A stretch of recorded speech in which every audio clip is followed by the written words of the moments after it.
ನಮಸ್ಕಾರ. ಇವತ್ತು ನಾವು ಮಾತಾಡೋಕೆ ಹೊರಟಿರೋ ವಿಷಯ ಚಟ, ಅಂದ್ರೆ ಅಡಿಕ್ಷನ್. ಇದನ್ನ ಅರ್ಥ ಮಾಡ್ಕೊಳ್ಳೋಕೆ ನಮ್ಮ ಹತ್ರ 4 ಬೇರೆ ಬೇರೆ ಆಕಾರಗಳಿವೆ. ಒಂದು ಕಡೆ ಒಂದು ಮಗು ಫೋನ್ಗಾಗಿ ಹಠ ಮಾಡೋ ಕಥೆ ಇರೋ ಒಂದು ಕಿರುಚಿತ್ರ. ಸರಿ.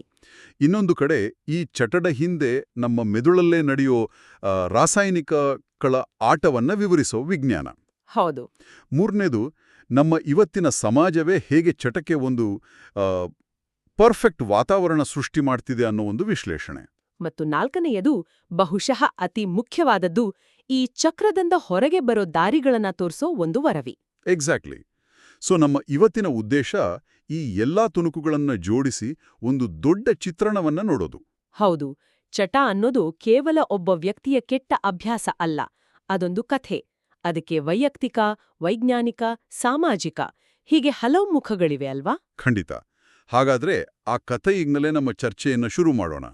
ಆ ಕಿರುಚಿತ್ರದ ಒಂದು ದೃಶ್ಯ ಇದೆಯಲ್ಲ, ಅದು ಮನಸ್ಸಲ್ಲಿ ಹಾಗೇ ಉಳಿದ್ಬಿಡುತ್ತೆ. ಹೇಳಿ. ಅಮ್ಮ ಮಮತಾ ಆಫೀಸ್ ಕೆಲಸದ ಟೆನ್ಷನ್ನಲ್ಲಿದ್ದಾರೆ. ಮಗಳು ಸೌಮ್ಯ ಫೋನ್ ಬೇಕೇ ಬೇಕು ಅಂತ ಅಕ್ಷರಶಃ ನೆಲದ ಮೇಲೆ ಬಿದ್ದು ಹೊರಲಾಡ್ತಿದ್ದಾಳೆ. ಇದು ಇವತ್ತು ಬಹುಶಃ ಎಷ್ಟೋ ಮನೆಗಳಲ್ಲಿ ನಡೀತಿರೋ ದೃಶ್ಯ ಅಲ್ವಾ? ಖಂಡಿತ. ಆದ್ರೆ ಆ ದೃಶ್ಯದಲ್ಲಿ ನಾವು ನೋಡ್ಬೇಕಾದ್ದು ಆ ಮಗು ಅಳೋದನ್ನ ಮಾತ್ರ ಅಲ್ಲ. ಓಕೆ. ಆ ತಾಯಿ ಮಮತಾ ಮಗುವಿನ ಹಠದಿಂದ ಬೇಸತ್ತು ತನ್ನದೇ ಸ್ಟ್ರೆಸ್ಸಿಂದ ಪಾರಾಗೋಕೆ ಕೊನೆಗೆ ಮಗುವಿನ ಕೈಗೆ ಫೋನ್ ಕೊಟ್ಬಿಡ್ತಾರೆ. ಹೌದು. ಇಲ್ಲಿ ಅವರು ಮಗಳಿಗೆ ಏನ್ ಹೇಳ್ತಿದ್ದಾರೆ ಅನ್ನೋದಕ್ಕಿಂತ ತಾವೇನ್ ಮಾಡ್ತಿದ್ದಾರೆ ಅನ್ನೋದು ಬಹಳ ಮುಖ್ಯ. ಮಕ್ಕಳು ನಮ್ಮನ್ನೇ ನೋಡಿ ಕಲಿಯೋದು. ಅಂದ್ರೆ ಮಕ್ಕಳು ನಾವು ಹೇಳೋದನ್ನ ಕೇಳಲ್ಲ, ನಾವು ಮಾಡೋದನ್ನ ಮಾಡ್ತಾರಂಟ. ಎಕ್ಸಾಕ್ಟ್ಲಿ. ಆ ಕಥೆಯಲ್ಲೇ ನೋಡಿ, ತಾಯಿ ತರಕಾರಿ ಹೆಚ್ಚುವಾಗ್ಲೂ ಫೋನ್ ನೋಡ್ತಾರೆ, ಆಫೀಸ್ ಕಾಲ್ನಲ್ಲಿದ್ದಾಗ್ಲೂ ಫೋನ್ ಕೈಯಲ್ಲಿರುತ್ತೆ. ಹೌದು, ಗಮನಿಸ್ತೆ. ಇದನ್ನೆಲ್ಲ ನೋಡೋ ಮಗುವಿನ ಮೆದುಳಿಗೆ ಒಂದು ಸ್ಪಷ್ಟ ಸಂದೇಶ ಹೋಗುತ್ತೆ. ಅದೇನು? ಈ ಸ್ಕ್ರೀನ್ ಇದೆಯಲ್ಲ, ಇದು ದೊಡ್ಡವರ ಪ್ರಪಂಚದ ಅತ್ಯಂತ ಮುಖ್ಯವಾದ ವಸ್ತು.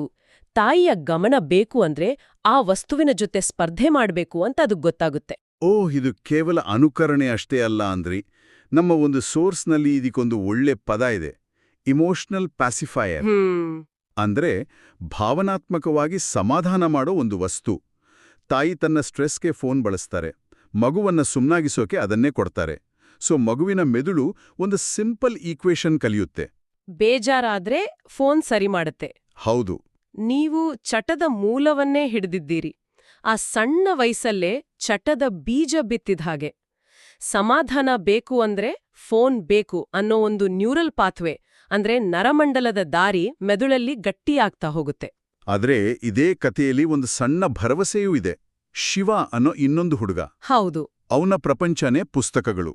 ಅವನ ತಾಯಿ ಅವನಿಗೆ ಓದೋ ಹವ್ಯಾಸವನ್ನ ಪ್ರೋತ್ಸಾಹಿಸ್ತಾರೆ. ಇದೊಂದು ರೀತಿ ಫೋನ್ ಚಟಕ್ಕೆ ಒಂದು ಆರೋಗ್ಯಕರ ಪರ್ಯಾಯ ಇದ್ದಾಗೆ ಅಲ್ವಾ? ಖಂಡಿತ. ಅದೊಂದು ಪಾಸಿಟಿವ್ ಕೋಪಿಂಗ್ ಮೆಕ್ಯಾನಿಸಮ್ ಅಂತ ಹೇಳ್ತೀವಿ. ಅಂದ್ರೆ ಒತ್ತಡ ನಿಭಾಯಿಸೋಕೆ ಒಂದು ಒಳ್ಳೆ ದಾರಿ.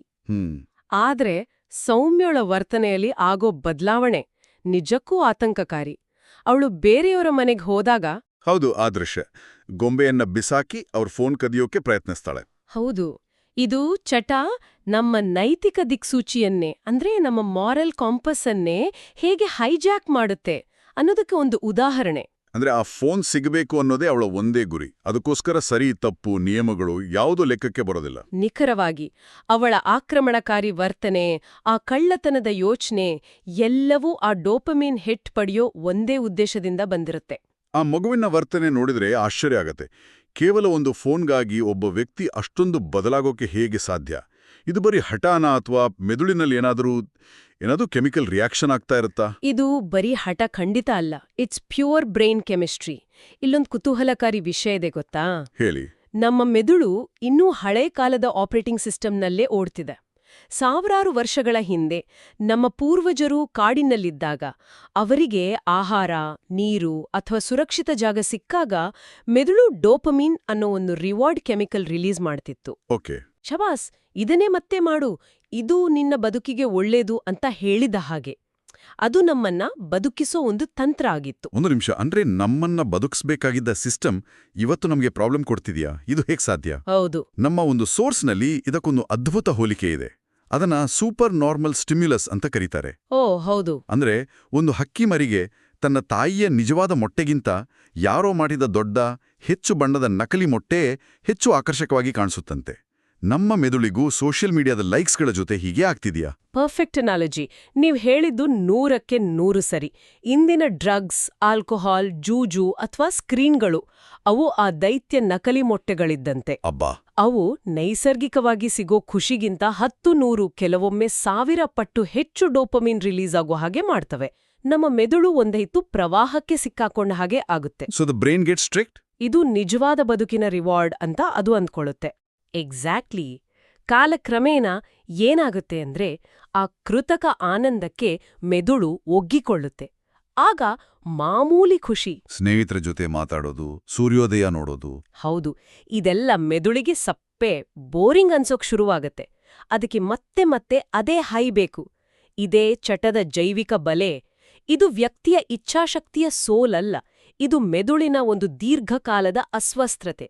ಓಕೆ, ಹಾಗಾದ್ರೆ ನಮ್ಮ ಮೆದುಳು ಜೈವಿಕವಾಗಿ ಇಷ್ಟು ದುರ್ಬಲವಾಗಿದೆ. ಇದರ ಮೇಲೆ ನಮ್ಮ ಸಮಾಜ ಪೆಟ್ರೋಲ್ ಸುರಿತಿದೆ ಅಂತ ನಮ್ಮ ಆಕರಗಳು ಹೇಳ್ತವೆ ಅಲ್ವಾ? ಹೌದು. ಮೊದಲನೇದಾಗಿ ಒತ್ತಡ. ಇವತ್ತಿನ ಆರ್ಥಿಕ ಒತ್ತಡ, ಸಾಮಾಜಿಕ ಅಸಮಾನತೆ, ಕೆಲಸದ ಟೆನ್ಷನ್. ಅಬ್ಸಲ್ಯೂಟ್ಲಿ. ಒತ್ತಡ ಅನ್ನೋದು ಚಟಕ್ಕೆ ನಂಬರ್ 1 ಪ್ರಚೋದಕ. ನಾವು ದೀರ್ಘಕಾಲದ ಒತ್ತಡದಲ್ಲಿದ್ದಾಗ ನಮ್ಮ ಮೆದುಳು ಅದರಿಂದ ಪಾರಾಗಲು ಅತ್ಯಂತ ಸುಲಭ ಮತ್ತು ವೇಗದ ದಾರಿಯನ್ನ ಹುಡುಕುತ್ತೆ.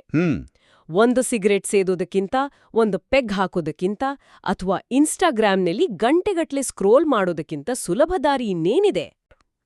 ನಮ್ಮ ಫೋನ್ಗಳು 24 ಗಂಟೆಯೂ ನಮ್ಮ ಗಮನ ಸೆಳೆಯೋ ಯಂತ್ರಗಳಾಗಿವೆ. ಹೌದು. ಆ ನಿರಂತರ ನೋಟಿಫಿಕೇಷನ್ಗಳು, the fear of missing out ಅಂದ್ರೆ ಫೋಮೋ, ಇವೆಲ್ಲವೂ ನಮ್ಮನ್ನ ಕಟ್ಟಿ ಹಾಕೋಕೆಂದು ಡಿಸೈನ್ ಮಾಡಿರೋದು. ಹೌದು, ಅದೊಂದು ವ್ಯವಸ್ಥಿತವಾದ ಬಲೆ. ಇದ್ರ ಜೊತೆಗೆ ಹಾನಿಕಾರಕ ಅಭ್ಯಾಸಗಳನ್ನ ಸಮಾನೀಕರಣ ಮಾಡೋದು. ಅಂದ್ರೆ ಪಾರ್ಟಿಗಳಲ್ಲಿ ಮದ್ಯಪಾನ ಮಾಡೋದು, ವೀಕೆಂಡ್ ಬಂತು ಅಂದ್ರೆ ಕುಡಿಯೋದು, ಎಲ್ಲರೂ ಮಾಡ್ತಾರೆ ಅನ್ನೋ ಭಾವನೆಯಿಂದಾಗಿ ಅದು ಒಂದು ದೊಡ್ಡ ಸಮಸ್ಯೆ ಅಂತಾನೆ ನಮಗನ್ಸೋದಿಲ್ಲ. ಅದು ಸುಲಭವಾಗಿ ಚಟವಾಗಿ ಬದಲಾಗೋಕೆ ಇದೇ ಕಾರಣ. ಇಲ್ಲೊಂದು ವಿಪರ್ಯಾಸ ಇದೆ. ಒಂದು ಕಡೆ ನಾವು ಇದನ್ನೆಲ್ಲ ಸಾಮಾನ್ಯ ಅಂತ ನೋಡ್ತೀವಿ, ಇನ್ನೊಂದು ಕಡೆ ಯಾರಾದ್ರೂ ನಿಜವಾಗ್ಲೂ ಚಟಕ್ಕೆ ಬಿದ್ದಾಗ ಸಮಾಜ ಅವರ ಮೇಲೆ ಒಂದು ಕಳಂಕ ಅಥವಾ ಸ್ಟಿಗ್ಮಾ ಹಚ್ಚಿಬಿಡುತ್ತೆ. Yes, and that is the cruellest part. ಅವ್ರನ್ನ ಇಚ್ಛಾಶಕ್ತಿ ಇಲ್ಲದವರು, ಕೆಟ್ಟವರು ಅಂತ ಜರಿಯುತ್ತೆ. ಹೌದು. ಈ ಅವಮಾನ ಮತ್ತು ಅಪರಾಧಿ ಪ್ರಜ್ಞೆಯಿಂದಾಗಿಯೇ ಎಷ್ಟೋ ಜನ ತಮಗೆ ಸಮಸ್ಯೆ ಇದೆ ಎಂದು ಒಪ್ಪಿಕೊಳ್ಳೋಕೆ ಅಥವಾ ಸಹಾಯ ಕೇಳೋಕೆ ಮುಂದೆ ಬರೋದೇ ಇಲ್ಲ. ಸಹಾಯ ಕೇಳಿದ್ರೆ ಜಡ್ಜ್ ಮಾಡ್ತಾರೆ ಅನ್ನೋ ಭಯ. ಹೌದು. ಇದು ಸಮಸ್ಯೆಯನ್ನ ಇನ್ನೂ ಜಟಿಲಗೊಳಿಸುತ್ತೆ, ಅವರನ್ನ ಒಂಟಿತನಕ್ಕೆ ದೂಡುತ್ತೆ. ಸರಿ, ನಮ್ಮ ಮೆದುಳು ಹೈಜಾಕ್ ಆಡಿದೆ, ಸಮಾಜ ಪ್ರಚೋದನೆಗಳಿಂದ ತುಂಬಿದೆ. ಇದೆಲ್ಲ ಕೇಳಿದ್ರೆ ಸ್ವಲ್ಪ ನಿರಾಶಾದಾಯಕವಾಗಿ ಕಾಣಿಸುತ್ತೆ. ಇದರಿಂದ ಹೊರಬರೋ ದಾರಿಯೇ ಇಲ್ವಾ? ಇದೆ. ನಮ್ಮ ಆಕರಗಳು ಚೇತರಿಕೆ ಅನ್ನೋದು ಕೇವಲ ವಿಲ್ ಪವರ್ ಬಗ್ಗೆ ಅಲ್ಲ, ಅದೊಂದು ವಿಜ್ಞಾನ ಅಂತ ಹೇಳ್ತವೆ. ಹೌದು, ಮತ್ತು ಇದೇ ಈ ಚರ್ಚೆಯ ಅತ್ಯಂತ ಭರವಸೆಯ ಭಾಗ. ಚೇತರಿಕೆ ಖಂಡಿತ ಸಾಧ್ಯ, ಆದ್ರೆ ಅದಕ್ಕೆ ಒಂದೇ ಮಾಂತ್ರಿಕ ದಂಡವಿಲ್ಲ. ಅದೊಂದು ಬಹುಮುಖಿ ವಿಧಾನ, ಹಲವು ತಂತ್ರಗಳ ಒಂದು ಸಂಯೋಜನೆ. ಒಂದು ಟೂಲ್ ಕಿಟ್ ತರಹ. ಹೌದು, ಅ ಹೋಲ್ ಟೂಲ್ ಕಿಟ್. ಹಾಗಾದ್ರೆ ಆ ಟೂಲ್ ಕಿಟ್ನಲ್ಲಿ ಏನಿದೆ ಅಂತ ನೋಡೋಣ. ಮೊದಲನೇ ಹೆಜ್ಜೆ ಡಿಟಾಕ್ಸಿಫಿಕೇಶನ್. ಇದು ಕೇಳೋಕ್ ಸ್ವಲ್ಪ ಭಯಾನಕ ಅನ್ಸತ್ತೆ. ಇದು ನಿಜಕ್ಕೂ ಕಠಿಣವಾದ ಹಂತ, ಆದ್ರೆ ಅತಿ ಮುಖ್ಯ. ಇದೊಂದ್ ರೀತಿ ದೇಹದ ಫಿಸಿಕಲ್ ರೀಬೂಟ್. ಹೌದು. ವರ್ಷಗಟ್ಲೆ ಒಂದು ವಸ್ತುವಿಗೆ ಒಗ್ಗಿಕೊಂಡ ದೇಹ ಅದು ಸಿಗದಿದ್ದಾಗ ಅಕ್ಷರಶಃ ಚೀರಾಡುತ್ತೆ. ಇದನ್ನ ವಿಡ್ರಾಲ್ ಸಿಂಪ್ಟಮ್ಸ್ ಅಂತ ಕರೀತಾರೆ. ಇದು ಕೆಲವೊಮ್ಮೆ ಪ್ರಾಣಕ್ಕೆ ಅಪಾಯಕಾರಿಯಾಗಿರಬಹುದು. ಅದಕ್ಕಾಗಿಯೇ ವೈದ್ಯಕೀಯ ಮೇಲ್ವಿಚಾರಣೆಯಲ್ಲಿ ಡಿಟಾಕ್ಸ್ ಮಾಡೋದು ಅತ್ಯಂತ ಸುರಕ್ಷಿತ. So that takes care of the body. What about the mind? ನಮ್ಮ ಸೋರ್ಸ್ಗಳಲ್ಲಿ ವರ್ತನಾ ಚಿಕಿತ್ಸೆಗಳು ಅಂದ್ರೆ ಬಿಹೇವಿಯರಲ್ ಥೆರಪೀಸ್ ಬಗ್ಗೆ, ಅದರಲ್ಲೂ ಮುಖ್ಯವಾಗಿ ಕಾಗ್ನಿಟಿವ್ ಬಿಹೇವಿಯರಲ್ ಥೆರಪಿ ಅಥವಾ ಸಿಬಿಟಿ ಬಗ್ಗೆ ತುಂಬಾ ಹೇಳಿದ್ದಾರೆ. ಏನಿದು? ಸಿಬಿಟಿ ಅಂದ್ರೆ ಒಂದು ಥರ ಮೆದುಳಿಗೆ ಕೊಡುವ ಫಿಸಿಯೋಥೆರಪಿ. ಓಕೆ. ವರ್ಷಗಟ್ಲೆ ನಮ್ಮ ನಕಾರಾತ್ಮಕ ಆಲೋಚನೆಗಳು ಮತ್ತು ವರ್ತನೆಗಳು ಒಂದೇ ದಾರಿಯಲ್ಲಿ ಓಡಿ ಅದೊಂದು ಹೈವೇ ಆಗ್ಬಿಟ್ಟಿರುತ್ತೆ. ನನಗೆ ಬೇಜಾರಾದಾಗ ನಾನು ಕುಡಿಯಲೇಬೇಕು ಅನ್ನೋದು ಆ ಹೈವೇ. ಎಕ್ಸಾಕ್ಟ್ಲಿ. ಸಿಬಿಟಿ ಕೆಲ್ಸ ಏನು ಅಂದ್ರೆ ಆ ಹೈವೇಯನ್ನು ನಿಧಾನವಾಗಿ ಮುಚ್ಚಿ ಪಕ್ಕದಲ್ಲಿ ಒಂದು ಹೊಸ ಆರೋಗ್ಯಕರ ದಾರಿಯನ್ನ ನಿರ್ಮಿಸುವುದು. ನನಗೆ ಬೇಜಾರಾದಾಗ ನಾನು ವಾಕಿಂಗ್ ಹೋಗ್ಬೋದು ಅಥವಾ ಸ್ನೇಹಿತನಿಗೆ ಫೋನ್ ಮಾಡ್ಬೋದು ಅನ್ನೋ ಹೊಸ ದಾರಿ. ಹೌದು. It's about rewiring the brain's responses. That makes so much sense. ಮತ್ತು ಕೆಲವು ನಿರ್ದಿಷ್ಟ ಚಟಗಳಿಗೆ ಔಷಧಿಗಳು ಸಹಾಯ ಮಾಡ್ತವೆ ಅಂತ ನಮ್ಮ ವರದಿಯಲ್ಲಿದೆ. ಇದೊಂದು ಚಟವನ್ನ ಬಿಟ್ಟು ಇನ್ನೊಂದು ಚಟಕ್ಕೆ ಬೀಳುವ ಹಾಗಲ್ಲ ತಾನೆ? ಖಂಡಿತ ಅಲ್ಲ. ಇದನ್ನ ಔಷಧಿ ನೆರವಿನ ಚಿಕಿತ್ಸೆ ಅಂತ ಕರೀತಾರೆ. ಓಪಿಯಾಯ್ಡ್ ಮತ್ತು ಆಲ್ಕೋಹಾಲ್ ಚಟದಂತಹ ಸಂದರ್ಭಗಳಲ್ಲಿ ಕೆಲವು ಔಷಧಿಗಳು ಮೆದುಳಿನ ಕೆಮಿಸ್ಟ್ರಿಯನ್ನ ಸ್ಥಿರಗೊಳಿಸ್ತವೆ. ಅವು ತೀವ್ರವಾದ ಕಡುಬಯಕೆ ಅಂದ್ರೆ ಕ್ರೇವಿಂಗ್ಸ್ ಮತ್ತು ವಿಡ್ರಾಲ್ ಲಕ್ಷಣಗಳನ್ನು ಕಡಿಮೆ ಮಾಡ್ತವೆ. ಇದರಿಂದ ಆ ವ್ಯಕ್ತಿಗೆ ಥೆರಪಿಯಲ್ಲಿ ಸಕ್ರಿಯವಾಗಿ ಭಾಗವಹಿಸಲು ಮತ್ತು ತನ್ನ ಜೀವನವನ್ನು ಪುನರ್ನಿರ್ಮಿಸಲು ಒಂದು ಅವಕಾಶ ಸಿಗುತ್ತೆ. It gives them a fighting chance. ಹೌದು. ಇದರ ಜೊತೆಗೆ ಸಮುದಾಯದ ಶಕ್ತಿ, ಆಲ್ಕೋಹಾಲಿಕ್ಸ್ ಅನಾಮಿಕಸ್ ಅಂದ್ರೆ ಏನಂತ ಬೆಂಬಲ ಗುಂಪುಗಳು, ನಮ್ಮ ಆಕರಗಳು ಹೇಳುವಂತೆ ಅವುಗಳ ಶಕ್ತಿ ಅಡಗಿರುವುದು ಒಂದೇ ಒಂದು ಸರಳ ವಾಕ್ಯದಲ್ಲಿ: ನೀನು ಒಬ್ನೇ ಅಲ್ಲ. ನಿಖರವಾಗಿ. ಅವಮಾನ ಅನ್ನೋದು ಒಂಟಿತನದಲ್ಲಿ ಹುಟ್ಟಿ ಬೆಳೆಯುತ್ತೆ. ಆದ್ರೆ ನಮ್ಮದೇ ರೀತಿಯ ಕಷ್ಟ ಅನುಭವಿಸಿದವರ ಜೊತೆ ನಮ್ಮ ಕಥೆಯನ್ನ ಹಂಚಿಕೊಂಡಾಗ ಆ ಅವಮಾನ ತನ್ನ ಶಕ್ತಿಯನ್ನ ಕಳ್ಕೊಳ್ಳುತ್ತೆ. ಸರಿ.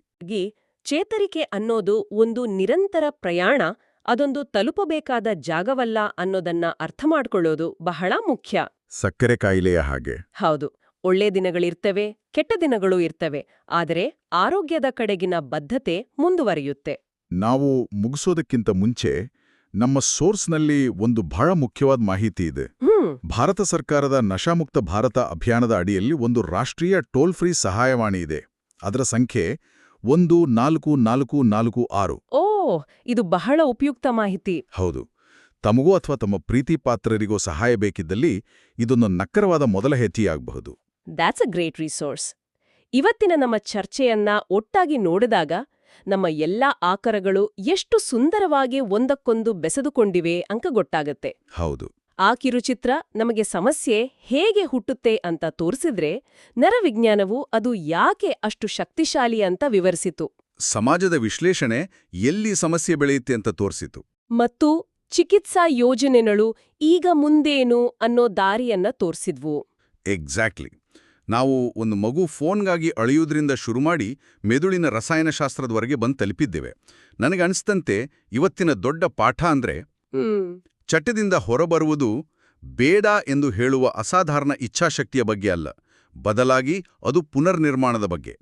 ನಮ್ಮ ಮೆದುಳಿನ ರಿವಾರ್ಡ್ ವ್ಯವಸ್ಥೆಯನ್ನು, ನಮ್ಮ ಸಂಬಂಧಗಳನ್ನು ಮತ್ತು ನಮ್ಮ ಜಗತ್ತಿನೊಂದಿಗಿನ ನಮ್ಮ ಸಂಪರ್ಕವನ್ನು ಪುನರ್ನಿರ್ಮಿಸುವ ಒಂದು ಪ್ರಕ್ರಿಯೆ. ತುಂಬಾನೇ ಚೆನ್ನಾಗಿ ಹೇಳಿದ್ರಿ. ಹಾಗಾಗಿ ನಮ್ಮ ಕೇಳುವರಿಗೆ ಒಂದು ಅಂತಿಮ ಆಲೋಚನೆ: ನಮ್ಮ ದೈನಂದಿನ ಜೀವನದಲ್ಲಿ ನಮ್ಮ ಮೆದುಳಿನ ರಿವಾರ್ಡ್ ಸಿಸ್ಟಮ್ ಅನ್ನು ಆರೋಗ್ಯಕರವಾಗಿ ಪೋಷಿಸಲು ನಾವೇನ್ ಮಾಡಬಹುದು? ಬಹುಶಃ ಅದು ಫೋನ್ ಇಲ್ಲದೆ ಮಾಡುವ 10 ನಿಮಿಷದ ನಡಿಗೆ ಇರ್ಬೋದು, ಹಳೆಯ ಸ್ನೇಹಿತರಿಗೆ ಒಂದು ಕರೆ ಮಾಡೋದು ಇರ್ಬೋದು, ಅಥವಾ ಒಂದು ಪುಸ್ತಕದ ಒಂದು ಅಧ್ಯಾಯವನ್ನು ಓದಿ ಮುಗಿಸೋದಿರ್ಬೋದು. ಹೌದು. ನಮ್ಮ ಜೀವನದಲ್ಲಿ ಆ ದೊಡ್ಡ ಬಣ್ಣದ ನಕಲಿ ಮೊಟ್ಟೆಯ ಬದಲು ನೈಜ ಸಣ್ಣ ಮೊಟ್ಟೆಯನ್ನು ನಾವು ಪ್ರಜ್ಞಾಪೂರ್ವಕವಾಗಿ ಹೇಗೆ ಆಯ್ಕೆ ಮಾಡಿಕೊಳ್ಳಬಹುದು ಯೋಚಿಸಬೇಕಾದ ವಿಷಯ.